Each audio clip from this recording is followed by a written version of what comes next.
Então, o que nós vamos estudar é um tema que a gente quase não estuda. Eu gostaria de realmente participar com os irmãos sobre isso. É escatologia. E o que é escatologia? Quem já ouviu falar disso? Levante a mão. Ou quem nunca ouviu, levanta a mão. É um tema bom e ele fala sobre o quê? É a doutrina das últimas coisas. Escatologia vem de duas palavras.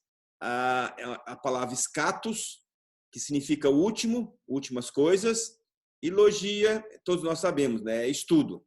Então, é o estudo das últimas coisas. E a escatologia na doutrina bíblica, ela está dividida em duas partes. A primeira parte é a escatologia, que nós podíamos dizer assim, individual. É que se trata a respeito da nossa vida, né? Que é da nossa, como que eu poderia dizer? A morte, quando nós morremos, para onde nós vamos, qual que é o estado intermediário da nossa, quando o homem morre, né? Há uma separação do corpo e da alma. O corpo é aonde? Vai para a sepultura. E a alma vai para Deus. Não é? E qual que é esse estado dele? Onde que ele está? Já está com Cristo? Já está reinando? Onde que essa pessoa está? Essa é a parte da escatologia individual. Então, por exemplo, quando que vai ver a ressurreição? A ressurreição é o encontro do corpo que foi sepultado e que talvez nem existe mais, assim, somente o pó, mas é pelo poder de Deus, com piscar e abrir de olhos, esse corpo que está na terra ressuscitará e ele estará se unindo ao Espírito que foi a Deus. E aí, com o seu corpo glorificado, vão reinar com Cristo para sempre. Então, isso é a escatologia, individual, né? Aí vai falar sobre, alguns falam que as pessoas estão adormecidas, né? Qual que é também, se a nossa alma ela tem um limite, o que vai acontecer com as pessoas que morreram sem Cristo e o que as pessoas que morreram com Cristo. Então, essa é a primeira parte da escatologia. A escatologia individual que fala com respeito à minha vida. Tá? Alguém tem alguma dúvida desse aspecto? Depois nós vamos estudar sobre isso. Tá? Se nós tivermos tempo. Depois, a segunda parte é a escatologia geral. Essa escatologia geral fala sobre o quê? Ela fala sobre a segunda vinda de Cristo, que é o que nós queremos estudar com vocês agora, né? Esse é o nosso objetivo, estudar com vocês a respeito da escatologia. E o que essa segunda vinda de Cristo nos fala? É um assunto muito pouco falado nas igrejas. E quando se fala, normalmente a gente fala no sermão. Então, não tem oportunidade dos irmãos perguntarem. Então, o nosso objetivo é de que, nesse momento, nessas quintas-feiras que nós vamos passar junto, nós queremos estudar sobre esse assunto. E esse assunto, então, fala sobre o quê? A segunda vinda de Cristo, que é os grandes acontecimentos que precedem a vinda de Cristo. Nós estamos vivendo um deles. Esse coronavírus Jesus anunciou que o mundo teria epidemias, pandemias. Ele falou, quando essas coisas estiverem acontecendo, eu estarei voltando. Vão acontecer guerras, vão acontecer terremotos, vão acontecer esfriamento de muitas pessoas. Então, a primeira parte que nós vamos estudar sobre isso são as coisas, os grandes acontecimentos que precedem a segunda vinda de Cristo. Depois nós vamos ver a segunda vinda de Cristo em si, o tempo dessa segunda vinda, como será a maneira dela, o propósito da segunda vinda, e depois nós vamos entrar num assunto ainda mais importante, que é o assunto que nós temos que entender, que é sobre o milênio e a ressurreição. Então, em resumo, esses são os assuntos que a gente tem para tratar sobre a segunda vinda, sobre a escatologia geral, que é a segunda vinda de Cristo. Eu gostaria de pedir que cada irmã, para a próxima quinta-feira, você estivesse lendo o capítulo 20 do Apocalipse. Para mim, o capítulo mais importante no livro de Apocalipse, para a gente entender a segunda vinda de Cristo, a gente tem que entender o capítulo 20. Nós lemos o 21 e os irmãos viram que é um livro difícil. Mas você vai ler o capítulo 20, e o capítulo 20 é toda a estrutura sobre a vinda de Cristo. Hoje nós vamos dar algumas pinceladas a respeito desse texto. E eu gostaria de pedir aí, eu vou liberar aqui para que todos possam ter acesso. Eu gostaria que três irmãos lessem o capítulo 20, do verso 1 ao verso 3.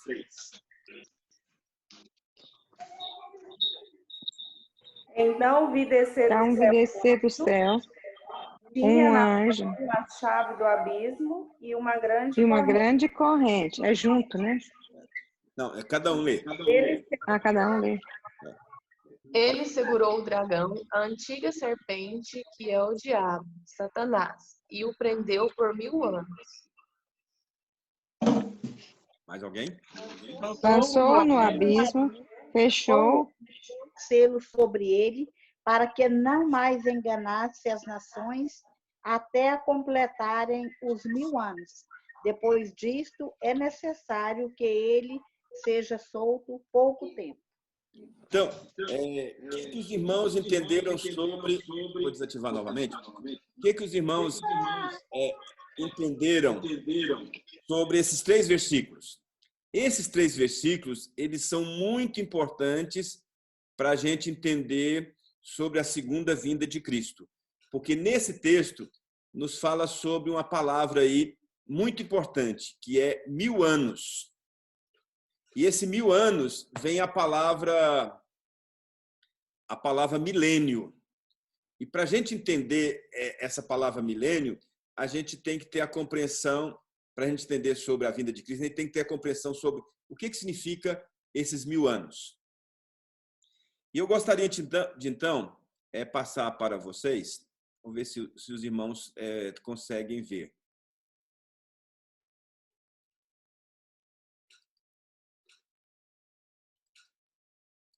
Vocês estão conseguindo ver?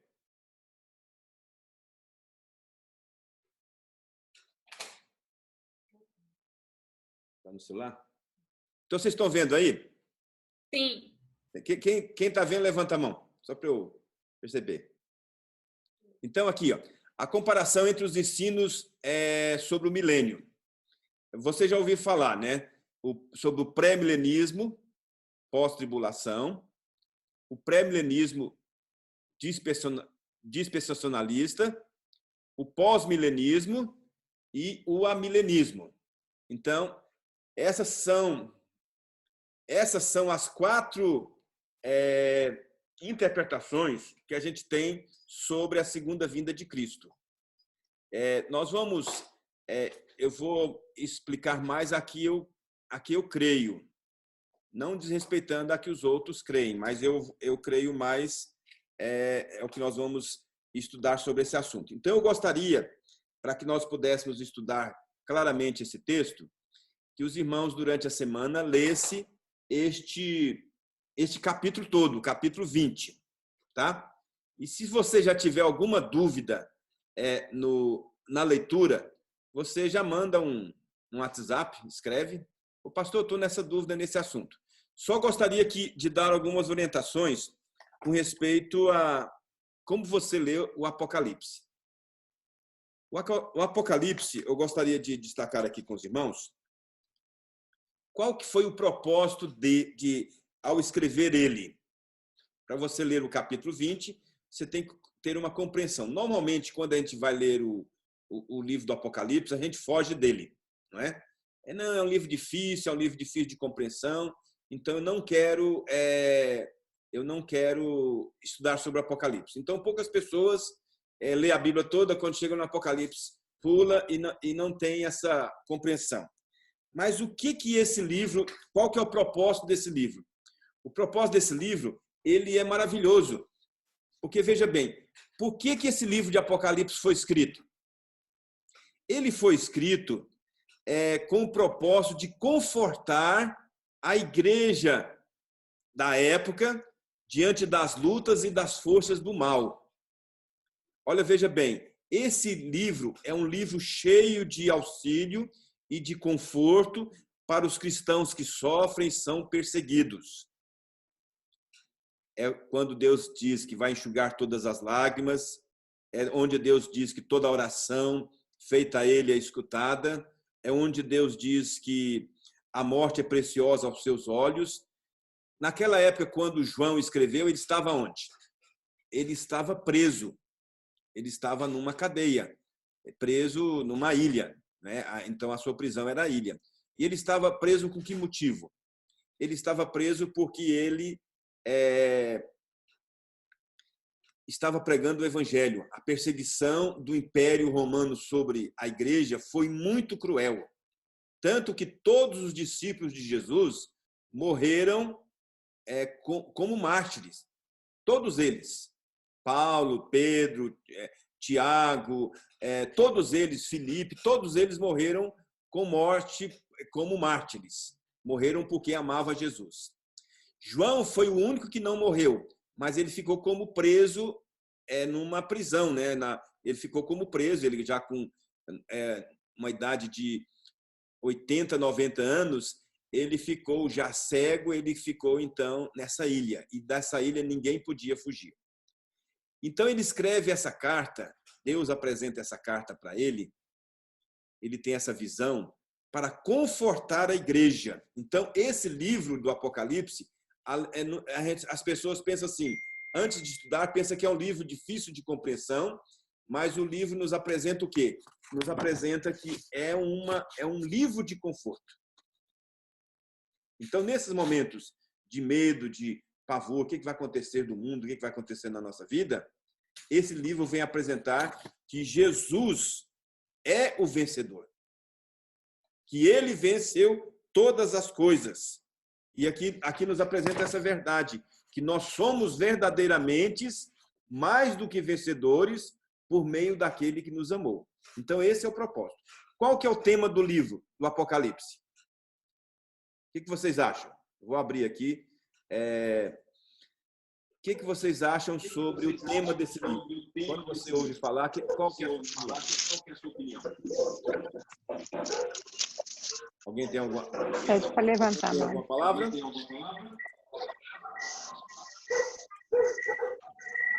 Revelação dos tempos. Aí, cachorro. A Andréia falou. Qual que é? Revelação dos últimos tempos. Revelação dos últimos tempos. O que mais vocês acham? Fim dos tempos. Então, veja bem. O tema desse livro é a vitória de Cristo e da sua igreja sobre o dragão e os seus seguidores. Esse é o tema do livro do Apocalipse. Normalmente a gente tem essa visão. Não, é um livro complicado, cheio de símbolos, cheio de complicações, dragão, a besta, a prostituta, a meretriz. Então a gente fica assim, assustado com essas leituras, os símbolos todos que existem no Apocalipse. Mas o tema desse livro é a vitória de Cristo e da sua igreja sobre o dragão. Quem é o dragão? O diabo, Satanás e os seus seguidores. Veja bem, se a gente tem a percepção de que o tema desse livro é a vitória de Cristo, a vitória nossa, a vitória da igreja sobre Satanás e todos os seus seguidores, o que acontece?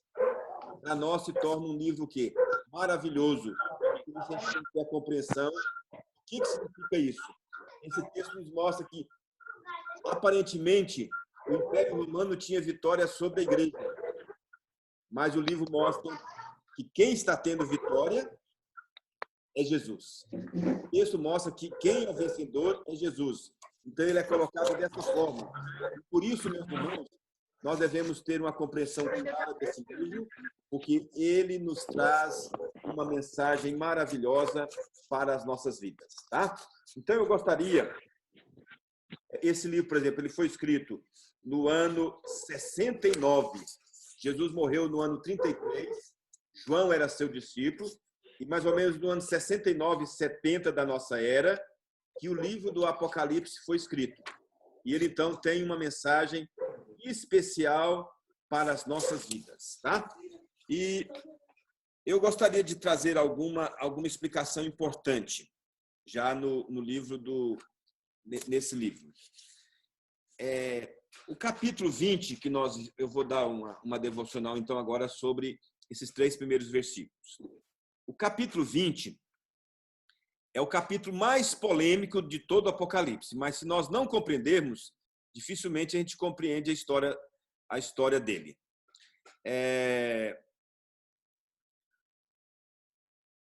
O livro do Apocalipse ele é dividido em 2 partes. Eu gostaria que você pegasse a sua Bíblia e olhasse nisso. Ele está dividido em 2 partes. A primeira parte, ele vai do capítulo 1 até o capítulo 11. Vai do capítulo 1 até o 11. Vocês estão aí com a Bíblia de vocês?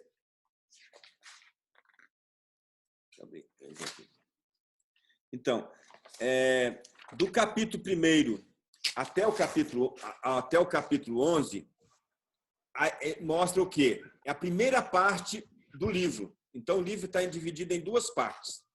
A primeira parte vai do capítulo 1 até o 11. Vou pegar aqui para vocês. Então, do capítulo 1 até o 11, se o livro tivesse sido encerrado no capítulo 11, o livro do Apocalipse estaria completo. Por quê? Mas ele mostra um aspecto que é o conflito que tem na Terra. A igreja perseguida no mundo. A igreja é desagravada, protegida e vitoriosa. Vai do capítulo 1 até o capítulo 11. Quando mostra o quê? Do capítulo 1 até o 3, Cristo está no meio da igreja. Aí fala 7 igrejas. Depois, o livro foi aberto pelo Cordeiro. E é os 7 selos. E depois, as 7 trombetas do juízo. As 7 trombetas é o quê? É Deus chamando. Trombeta é o quê? É quando alguém tocava a trombeta avisando do perigo. Não é? Alguém estava lá em cima da torre, as cidades eram cercadas por muro, tinha alguém em cima da torre. Então, quando viu o inimigo, ele trocava a trombeta. Então, era um alerta. Então, os terremotos, o esfriamento das pessoas, o coronavírus que nós estamos vivendo, são trombetas, Deus tocando e chamando o homem ao arrependimento. Então, esses 11 primeiros capítulos do livro do Apocalipse, ele se fala do conflito na Terra. Agora, se você pegar Apocalipse capítulo 12 até o 22, é o cenário espiritual mais profundo. Então, observe bem. É como nós estivéssemos em 2 níveis. O primeiro nível é aqui na Terra. Está do capítulo 1 ao capítulo 11. E a segunda parte, ela vai do capítulo 12 até o capítulo 22, é o que está acontecendo nos céus. Vou até observar para os irmãos. Alguém abra lá em Apocalipse, capítulo 12.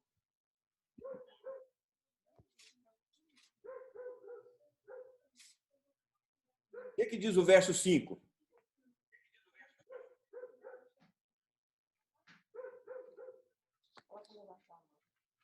Vou ativar aqui todos. O que diz o verso 5? Alguém lê. Teu esposo, um filho varão, que há de reger todas as nações com os centro de fé. Vocês acham que está falando de quê? Atado para Deus até o seu trono. Ele está falando de quem aí? De Cristo. De Cristo. Então, vou dizer aqui, esse texto mostra o quê? E aqui novamente começa a história. Lá no início é a primeira vinda, até o capítulo 11, vai até o final da segunda vinda de Cristo. No capítulo 12, começa a história novamente. Começa com o nascimento de Cristo e até o capítulo 22, ao final da história. Então, aí vai falar o quê? Do capítulo 12 até o capítulo 14, fala da mulher, do menino, do filho varão, que seria perseguido pelo diabo, e os seus auxiliares, a besta e a grande prostituta. Depois fala das taças de iras de Deus, e depois fala do grande juízo do dragão, seguido no novo céu e nova terra. Então, o nosso tempo está indo, mas eu gostaria, então, de destacar aqui, para os irmãos, o que está nos primeiros versículos. Uma pergunta que eu faço para os irmãos. Como nós lemos aqui em Apocalipse, capítulo 20, eu vou ler aqui para os irmãos. Então, vi descer do céu um anjo, tinha na mão a chave do abismo, uma grande corrente. Ela segurou o dragão, a antiga serpente, que é o diabo, Satanás, e o prendeu por 1000 anos. Essa palavra 1000 anos, que é a palavra de discórdia de tantos estudiosos. O que significa isso? O que significa essa prisão de Satanás? Olha, o capítulo 19, ele já encerra falando que Jesus é vitorioso. É como se o capítulo 20, 21 e 22 de Apocalipse fizesse um resumo. E agora, então, o primeiro versículo aqui volta para Cristo, a primeira vinda. Veja bem, segundo Apocalipse, capítulo 1, o verso 11 também, podemos concluir que o poço do abismo tem uma tampa, é o que está dizendo. Depois diz que essa tampa pode ser aberta e fechada e selada.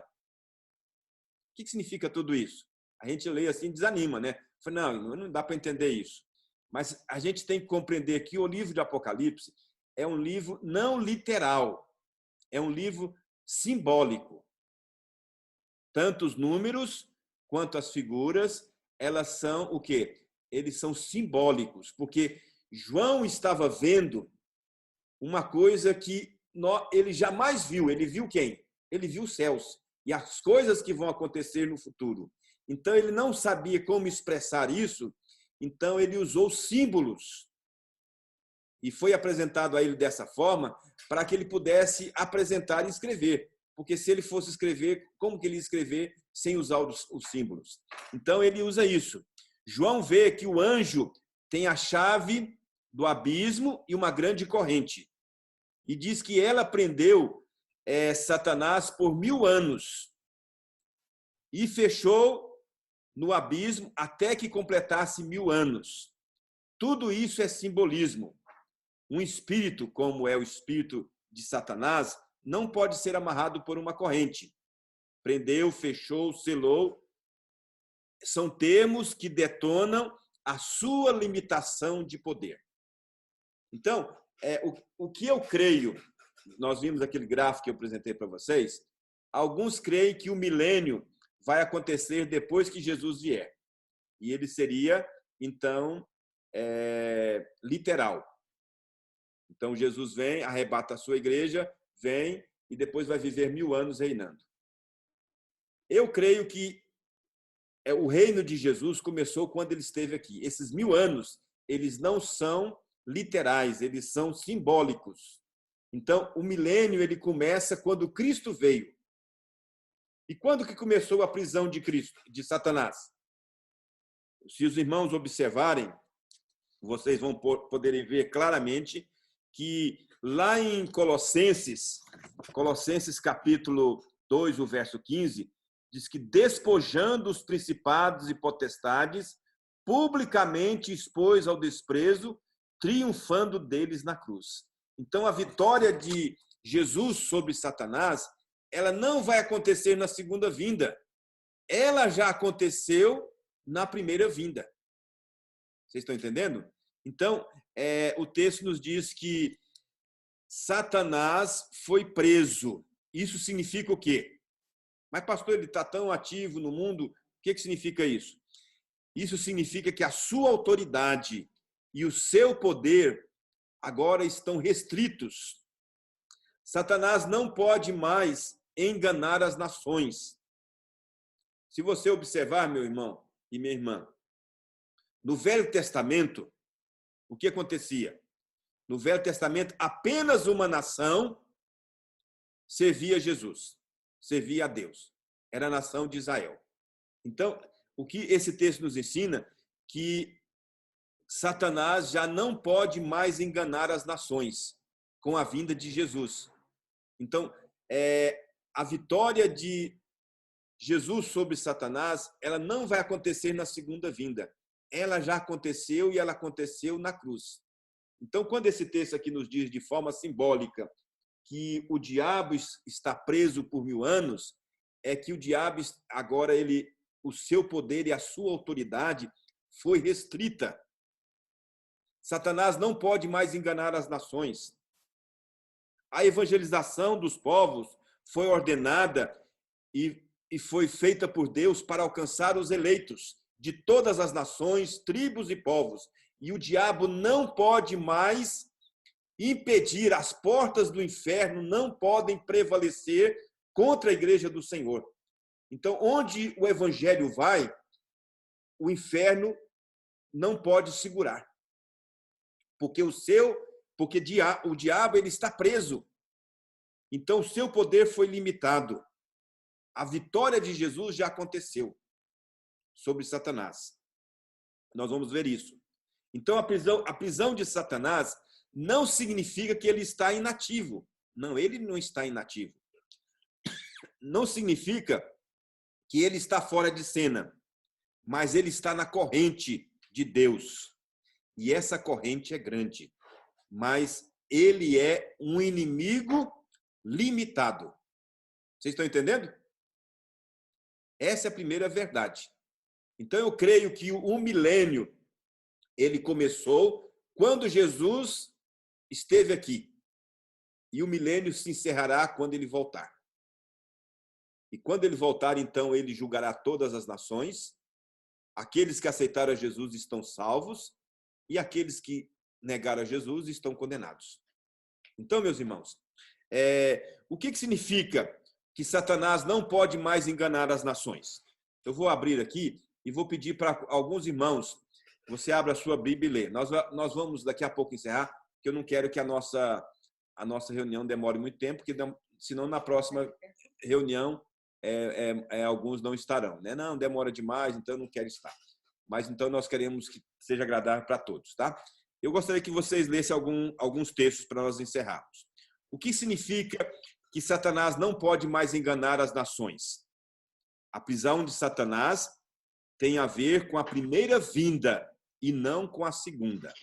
É isso que eu gostaria que os irmãos entendessem. Então eu vou ler aqui, você leia Mateus 12:29. Pode falar?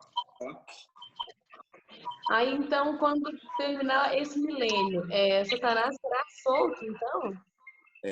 A Bíblia diz que no final dos tempos agora, antes da vinda vai aparecer o anticristo. E os irmãos podem observar, o anticristo é um governo mundial. A gente pode observar que o mundo está partindo para isso. E Deus vai abreviar os dias para que Deus vai abreviar os dias, porque Satanás terá um momento de ação. E a ação dele, ela será forte. E Deus protegerá os seus escolhidos. Mas a verdade é que Satanás ainda, quando ele for solto, ele será solto para a sua destruição completa. Ele já está vencido. E o fato dele estar amarrado, uma ilustração que eu gosto de usar é o seguinte. Quando você vai na casa de alguém e lá tem, por exemplo, um cachorro bravo, um pitbull, e ele está amarrado, ele está solto, você entra na casa? Não entra. Se ele está amarrado, você já está preso numa corrente, você já fica mais tranquilo, sabendo que ele tem um limite para ir. Passou daquele limite, ele não vai mais. E aí o texto diz o quê? Se você ir até o alcance da corrente, aquele cachorro pode te alcançar. Mas se você não estiver no alcance dele, ele não pode fazer nada contra você. Então, todos aqueles que estão em Cristo, eles estão protegidos. Então, alguém leia Mateus 12, 29. Eu vou ativar aqui. Quem achou pode ler.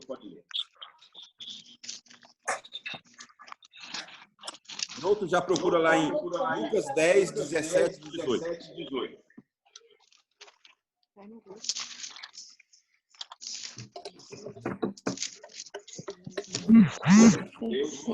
Mateus 29. Ou como pode alguém entrar na casa valente e roubar-lhe o bem sem primeiro amarrá-lo? De novo. Então, lhe Ou saqueará como pode alguém entrar na casa do valente? Agora, Lucas 10, 17 e 18.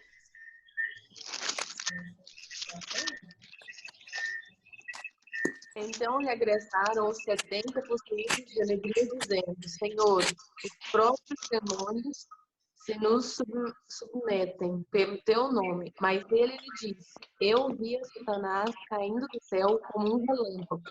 Eis a vós dei autoridade para pisardes serpentes e escorpiões e sobre todo o poder do inimigo, e nada absolutamente vos causará dano. Agora, João 12, 32.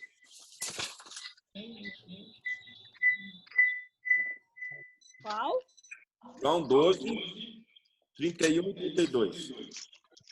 E outro já procura Colossenses 2,15.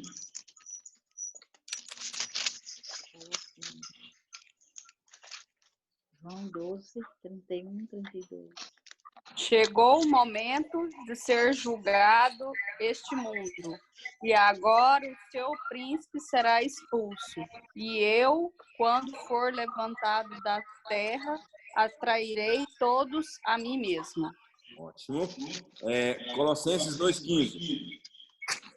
8. 2,15. Hebreus 2,14.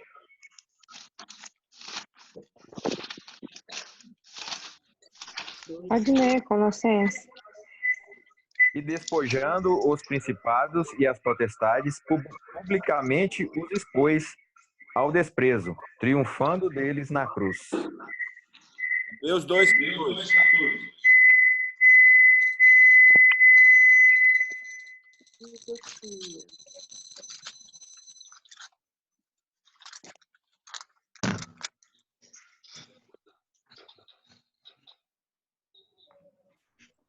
Pode ler. Posso ler? Pode ler. Visto, pois, que os filhos têm participação comum de carne e sangue, destes também ele igualmente participou, para que, por sua morte, destruísse aquele que tem o poder da morte, a saber, o diabo. Meus queridos, se vocês observarem, eu vou desativar aqui o som. Se vocês observarem, o diabo, a prisão de Satanás, ela aconteceu na primeira vinda. A primeira vinda de Jesus, ele já amarrou o valente. Quando os discípulos regressaram daquela missão, eles voltaram alegres. Senhor, os demônios se nos submetem ao teu nome. Veja bem, o demônio ele teve o seu poder limitado. Aí depois, quando Jesus ele diz, chegou o momento em que há de ser julgado este mundo, e agora o príncipe será expulso. E quando eu levantar, eu vou atrair outros a mim. O texto que nós falamos de Colossenses, o texto de Hebreus, para que por sua morte, a morte de Cristo, destruísse aquele que tem poder sobre a morte. Quem que é? O diabo. João nos fala que para que se manifestasse o Filho de Deus para destruir as obras do diabo. E Apocalipse nos diz, a expulsão de Satanás foi o quê? Resultado da coroação de Cristo. No Velho Testamento, apenas uma nação adorava a Deus. De todas as nações do mundo, apenas uma adorava a Deus, porque o diabo estava agindo e não permitia que as outras nações adorassem a Deus. Mas quando Jesus vem e o diabo é amarrado, prendeu Satanás por 1000 anos, esses 1000 anos do reinado de Cristo, antes da sua vinda, o que aconteceu? O evangelho se espalhou, ele saiu de Jerusalém, ele foi para a Judéia, foi para a Samaria e foi até os confins do mundo. Ele chegou até o Brasil, até as nações indígenas. Então, veja bem, por causa de Deus ter limitado a ação do diabo, o evangelho se espalhou. Então, o evangelho se espalhando significa que ele está preso. Há de chegar um momento em que ele será, como diz o texto aqui, a nossa irmã perguntou, que depois disso é necessário que ele seja solto por pouco tempo. E quando ele for solto, e aí nós vamos depois explicar para os irmãos, quando há de surgir a besta, há de surgir a meretriz, há de surgir todos os inimigos, aí nós vamos compreender o que Deus está fazendo. Então, esse livro foi escrito para confortar aqueles irmãos que estavam sendo perseguidos pelo Império Romano. Então, não se assuste com o livro de Apocalipse, mas estude esse livro, porque é um livro de conforto, é um livro de vitória, e apresenta a vitória de Cristo, apesar como diz o próprio texto aqui, apesar da aparente vitória de Satanás, Jesus é quem vence. A gente olha para o mundo assim e pensa assim, nossa, o que está acontecendo? Parece que as grandes nações, os poderosos, os impérios, o diabo está agindo, o mal está crescendo. O que parece ser não é de verdade. A verdade é que Jesus venceu e a sua igreja é vitoriosa com ele. Assim, a amarração de Satanás começou na primeira vinda de Cristo. É isso que significa Apocalipse capítulo 2, o verso 2. E segurou o dragão, a antiga serpente, que é quem? Que é o diabo, Satanás, e o prendeu por 1000 anos. Então, esses 1000 anos, o milênio, nós já estamos, na verdade, a minha posição como pré-milenista, ou pós-milenista, ou amilenista, a minha posição é que eu sou amilenista. Não é que significa, o pré-milenismo é aquele que crê que o milênio vai acontecer antes da segunda vinda, mas seria literal. É difícil de entender isso. Como é que Jesus estaria reinando aqui na terra com homens pecadores e os cristãos salvos e ressurretos? É difícil de entender. A segunda opção, que é o pós-milenismo, é aqueles que creem que com a pregação do evangelho o mundo vai melhorando, melhorando, melhorando, e então depois vem Jesus. Então o milênio se acontece dessa forma. Acontece antes da segunda vinda. E o amilenismo, na verdade, a palavra a significa negação no milênio literal. Nós não cremos no milênio literal, porque o livro do Apocalipse não é literal. Então, milênios, 1000 anos, significa o quê? Significa um tempo do reinado de Deus, de Jesus, e Jesus já estabeleceu o seu reinado. Você tem uma palavra, Aleph? Pergunta? Explicar de novo, que eu só entendi o pré-milenismo. O pré-milenismo é a pessoa que é a doutrina, o grupo que crê que o pré-milenismo o milênio vai acontecer antes da segunda vinda. Sim. O pós-milenismo, eu até apresentei o gráfico aí para vocês, deixa eu apresentar novamente. Essa tela aqui, ó.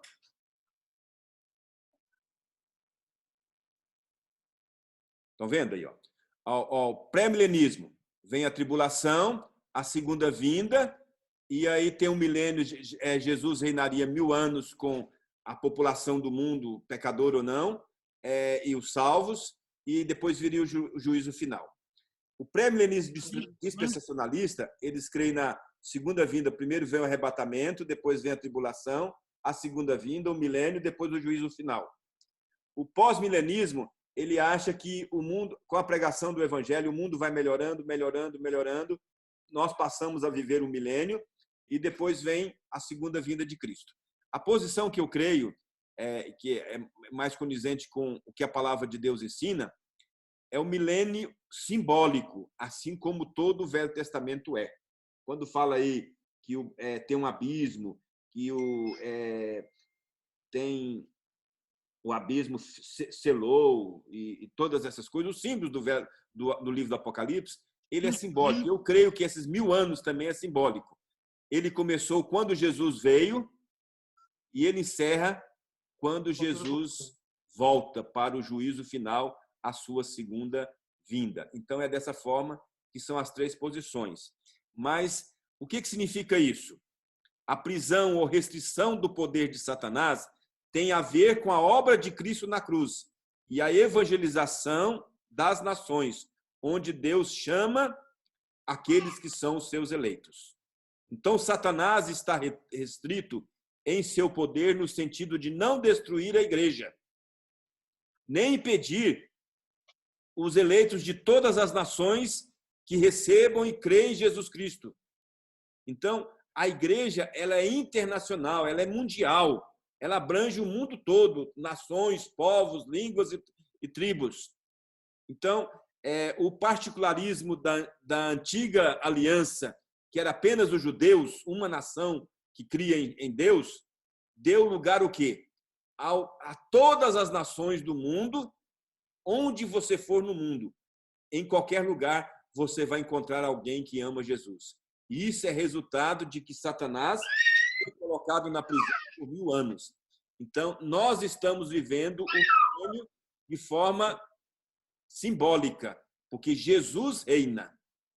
E Jesus reina, Jesus tem um controle de todas as coisas. Então, eu gostaria, meus irmãos, de parar por aqui, porque nosso tempo já foi, mas eu gostaria de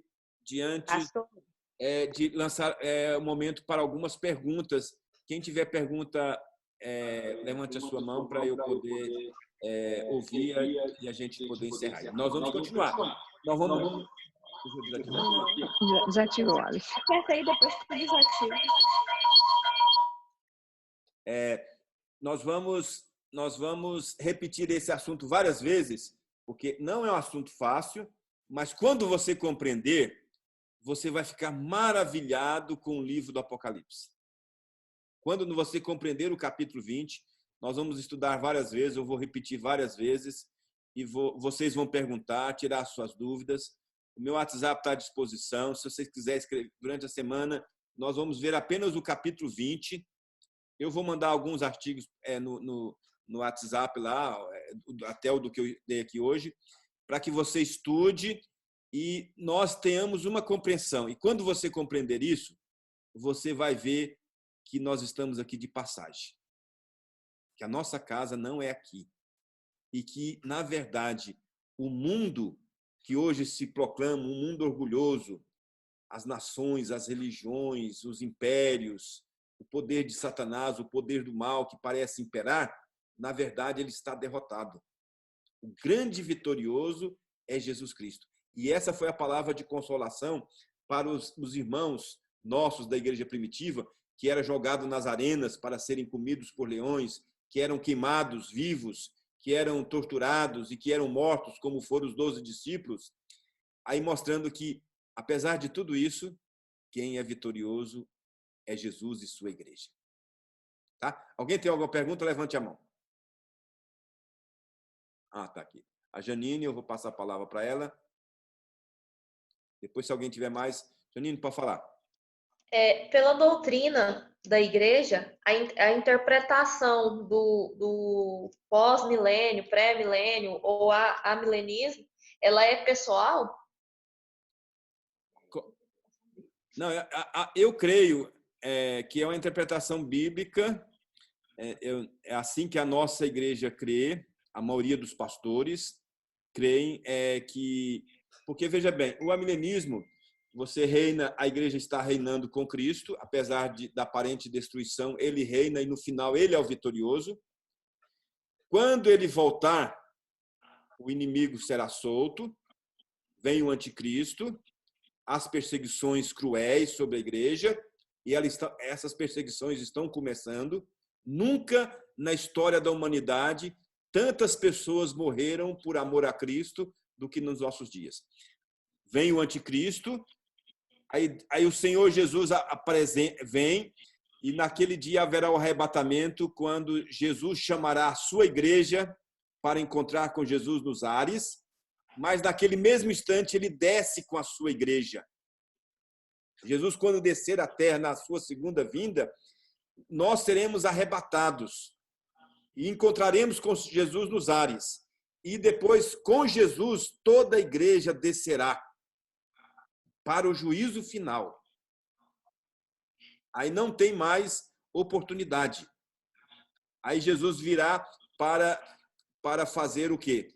Aqueles que estão salvos vão reinar com ele por toda a eternidade, não mais por 1000 anos, simbolicamente. E aqueles que rejeitaram, o diabo, o dragão, a besta, a meretriz, todos serão condenados, e todos aqueles que não aceitaram Jesus como Salvador estarão condenados eternamente. Então, é essa forma que eu creio que a palavra de Deus apresenta, e a nossa igreja, a maioria nos seminários, nos pastores, a maioria eles ensinam essa, que é a doutrina mais antiga sobre a vinda de Cristo, porque o pré-milenismo é uma doutrina dispensacionalista, é uma doutrina que surgiu há 200 anos atrás.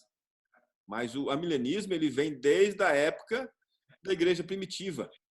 O pós-milenismo também ele tem mais tempo, mas não é, mas ele apresenta de que o mundo vai melhorando, e a gente está vendo que o mundo não está melhorando. Então o texto é muito claro que Jesus está vitorioso, venceu, reina sobre todos.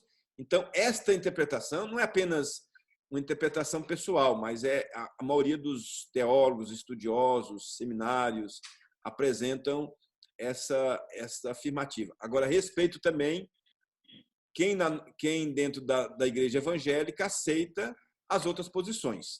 O que eu estou ensinando... Não, eu pergunto porque ontem eu estava lendo a respeito do assunto, né? E estava lendo algumas coisas relacionadas a que Calvino tinha falado, e naquela época lá que eles estavam estudando sobre o assunto, eles falavam lá eles acreditavam lá que o anticristo era o ministério papal na época quando venceu o primeiro milênio após o nascimento de Cristo. Então, assim, eu fiquei sem entender essa questão aí. A questão é que, na verdade, o anticristo, na verdade, existe todas essas coisas que vão acontecer no final, de maneira tão forte, a aparição do anticristo, ela já vem acontecendo no período de toda a história. Por exemplo, a grande tribulação que a igreja vai passar quando o diabo for solto, significa o quê? Que muitos cristãos já passaram por tribulações. Por exemplo, na igreja primitiva, os cristãos que eram mortos, na perseguição cruel do Império Romano, eles já estavam vivendo. Na própria época de Calvino, quando houve a reforma, houve milhares de mortes porque as pessoas amavam Jesus. Nos nossos dias, quantos têm sido mortos? Nós vivemos num país livre, mas fora daqui, nos países muçulmanos, na África, a perseguição é muito forte. A perseguição, as pessoas, existe uma perseguição cruel sobre eles. Eu acho que sobre nós vai mais no campo da ideia. São as religiões, o comportamento das pessoas, o desejo, o amor esfriando para com Deus. São todos sinais. Mas você tem razão. Estes sinais não vão acontecer somente no final. Ele já vem desde a época lá da igreja primitiva, na época da reforma, Calvino e Lutero e outros, e até os nossos dias. Só que ele será intensificado quando o Senhor estiver próximo da sua vinda. E a gente vê que as coisas estão partindo para isso. Quando você via falar sobre globalização, o que está acontecendo hoje, por exemplo, o mundo todo ele é globalizado, tanto que essa doença se espalhou por qual motivo? Se fosse há 200 anos atrás, essa doença não tinha chegado nem no Brasil ainda. Mas por causa da globalização, o mundo virando um só mundo, e agora eles estão discutindo, por causa dessa pandemia, a própria Organização Mundial de Saúde já é um grupo que está, ele já dirige quase todas as nações. Vocês têm que fazer isso, fazer aquilo. Você já observar lá os governantes, eles têm que acabar obedecendo o diretor lá da Organização Mundial de Saúde. Então, não estou dizendo que esse que é o anticristo, mas está criando um ambiente para que um regime só governe todas as nações. E isso a palavra de Deus deixou clara. Não sei se eu ajudou para você, Janine? Eu entendi. Mais alguém tem alguma pergunta?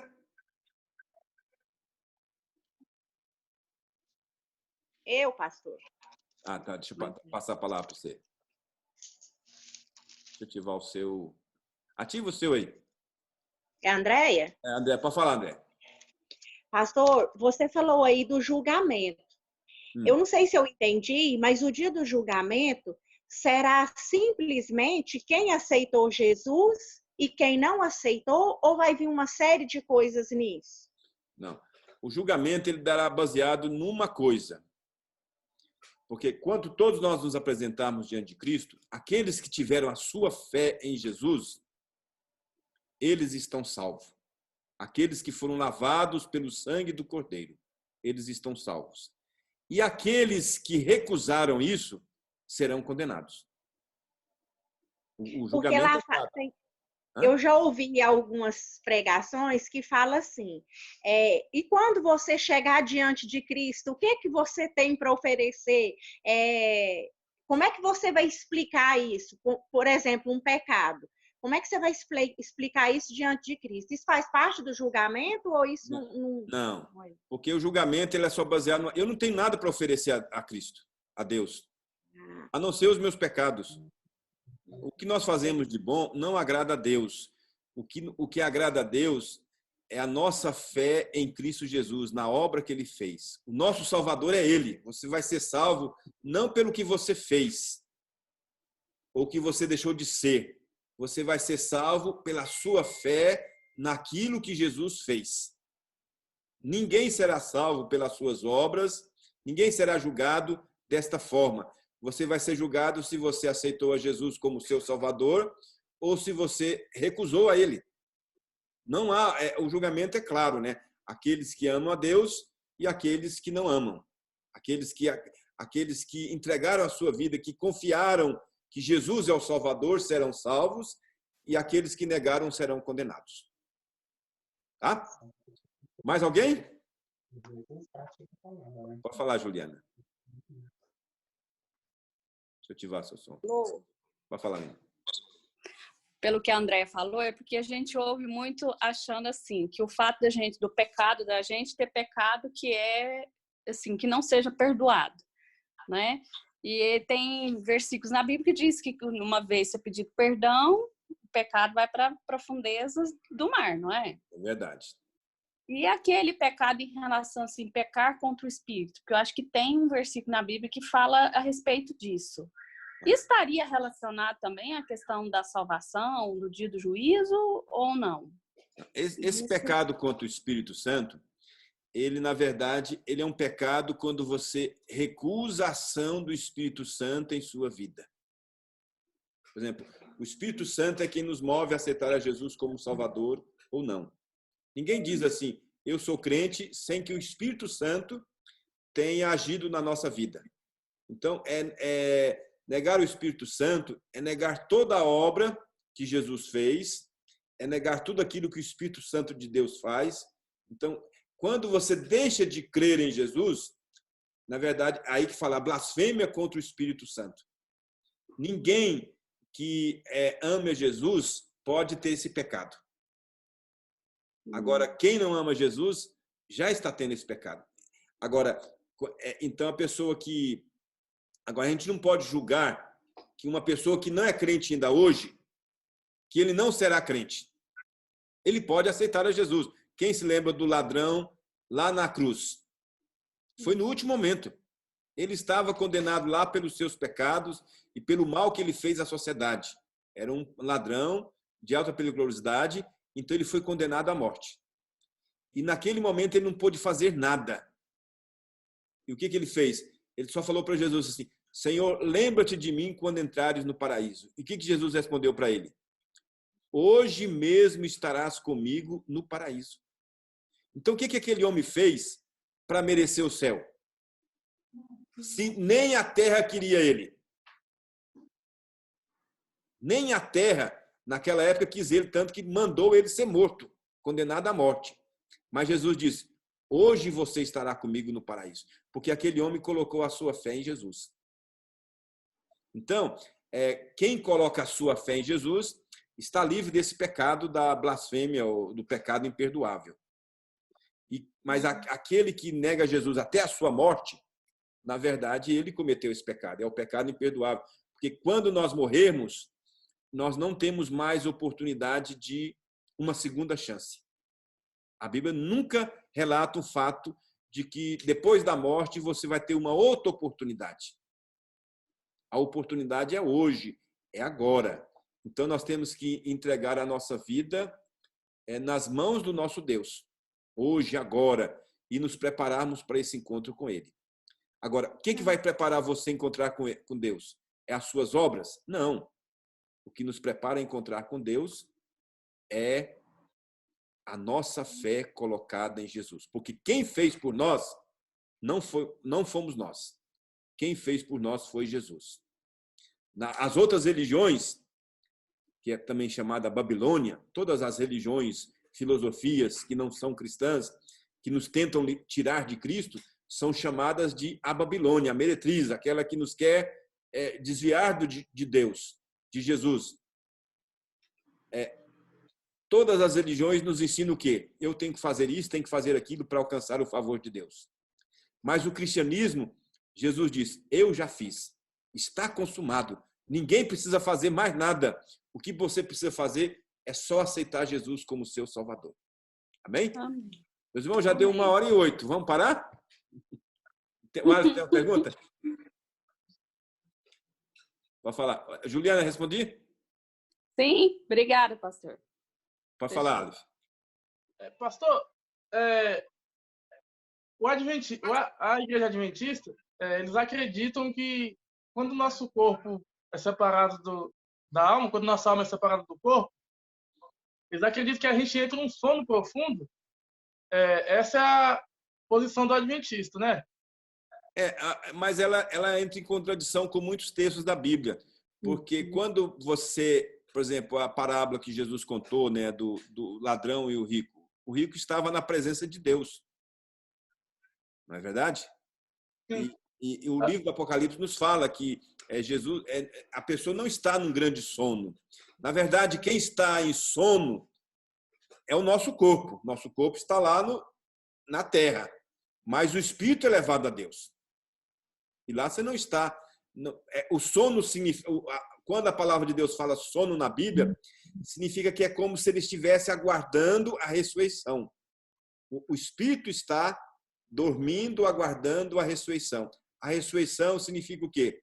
Que quando Jesus voltar, os que morreram em Cristo ressuscitarão primeiro e serão levados aos céus.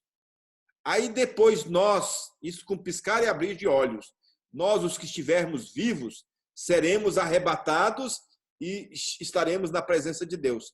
Quando estivermos na presença de Deus, aí voltaremos. Então, esse sono aí é apenas uma expressão que se usa, mas não que o espírito está agora dormindo, inconsciente do que está acontecendo. Não. O corpo está na terra, mas o espírito volta a Deus. Só mais um. O ladrão na cruz mesmo falou assim: hoje estarás comigo no paraíso. Né? O testemunho de Jeová também acredita que Deus vai refazer a terra novamente. Isso é... Não, na verdade, existe o texto lá de Apocalipse 22, que ele vai fazer novos céus e novas terras. Isso é na Novo literal, céu, assim, nova terra. pra gente. Ele, na verdade, Deus há de restaurar todas as coisas, tanto o mundo natural quanto o mundo espiritual. Ele há de restaurar. Eu ouvi uma vez um pastor falando também que foi na internet também, que Jesus veio para fazer um regênesis, foi na área espiritual, então. O que Jesus fez, quando ele morreu na cruz, ele venceu todas as coisas. Ele é vitorioso. Jesus não está aí agora, vai ter uma batalha final, Armagedon, e lá vai decidir quem vai vencer. Não, Satanás já está derrotado, tanto que ele está preso. É por isso que o evangelho chegou até você. É por isso que o evangelho atingiu a minha casa, a sua casa, atingiu a nossa cidade, atingiu as nações, atingiu as tribos. E a palavra de Deus diz que quando todo o evangelho for pregado a todas as nações, então virá o fim. E vocês creem que essa pandemia não aumentou a evangelização? Nem demais. Aumentou. Quantas pessoas estão pregando? Quantos estão pregando na sua casa? Quantos estão pregando para os seus amigos na live? Quantos estão atribulados e é o momento da igreja apresentar a palavra de Deus? E aí existe um movimento grandioso hoje, através o que está acontecendo conosco, meus irmãos. Nós somos uma igreja pequena. O que nós fazíamos durante a semana? Nós ficávamos em casa. Não íamos na igreja. Tanto que o culto de quarta-feira começou a diminuir. Vamos fazer nas casas. Aí nós íamos de casa em casa. Hoje, uma quinta-feira, nós já estamos 1h13 aqui reunidos, estudando a palavra de Deus. Quem está fazendo isso? É o seu coração? Não, o Espírito de Deus está nos movendo. Os dias estão se findando. O Senhor Jesus está voltando. E nós temos que estar preparados. E eu agradeço a todos os irmãos que vieram participar conosco. Ele arreta. De todos. Deus abençoe você. Nós vamos encerrar nosso A Luzinha quer falar alguma coisa? Quem? A Luzinha? A Janine. A Janine? Quero só fazer uma consideração aqui a respeito do que o pastor falou, que eu estava com a Bíblia aberta aqui, justamente em Marcos, capítulo 13, versículo 10. Posso ler?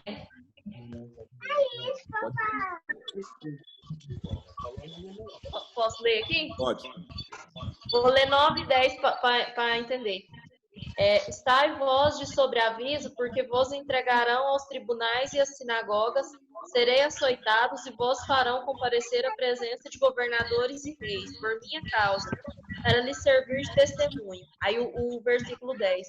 Mas é necessário que primeiro o evangelho seja pregado a todas as nações. O que está acontecendo, essa pandemia está mudando o mundo. Está mudando o seu coração, mudando a igreja, e as nações e as pessoas que antes só pensavam no dinheiro, no sucesso, estão mudando os conceitos para poder se aproximar-se de Deus.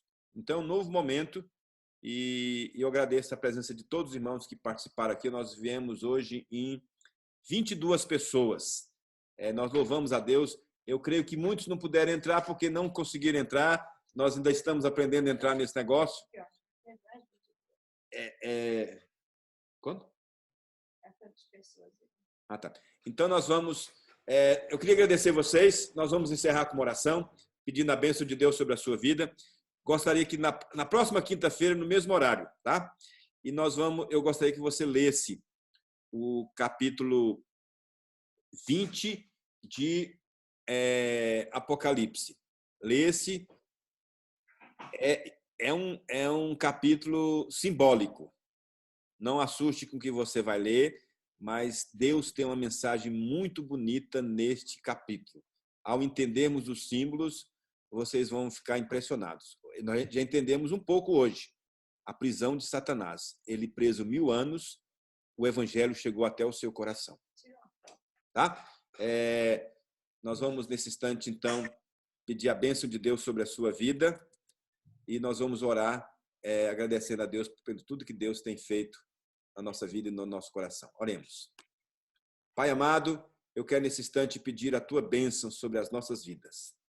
Derrame, ó Deus, a tua graça, o teu poder e que o Senhor abençoe a tua igreja.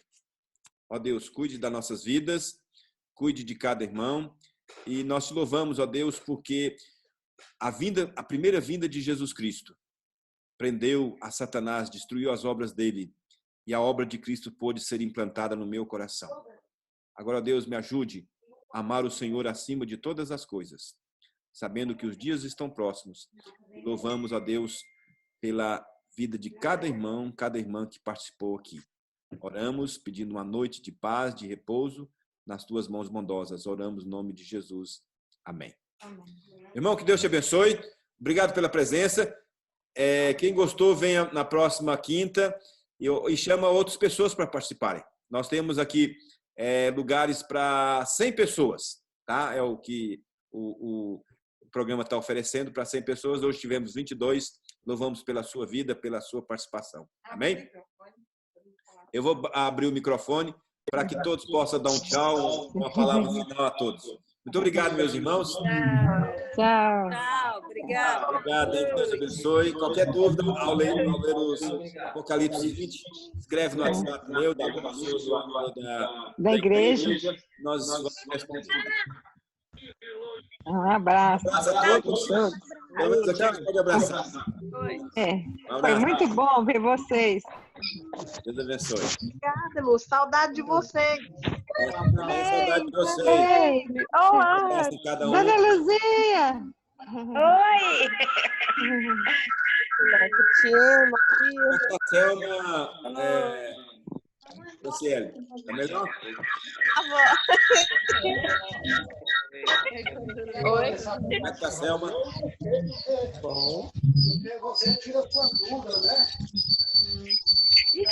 Alessandro. Tá bom. Tá bom, então um abraço a todos. Abraço a todos. Vou sair. Até mais. Tchau. Tchau. Tchau. Irmã Luzia.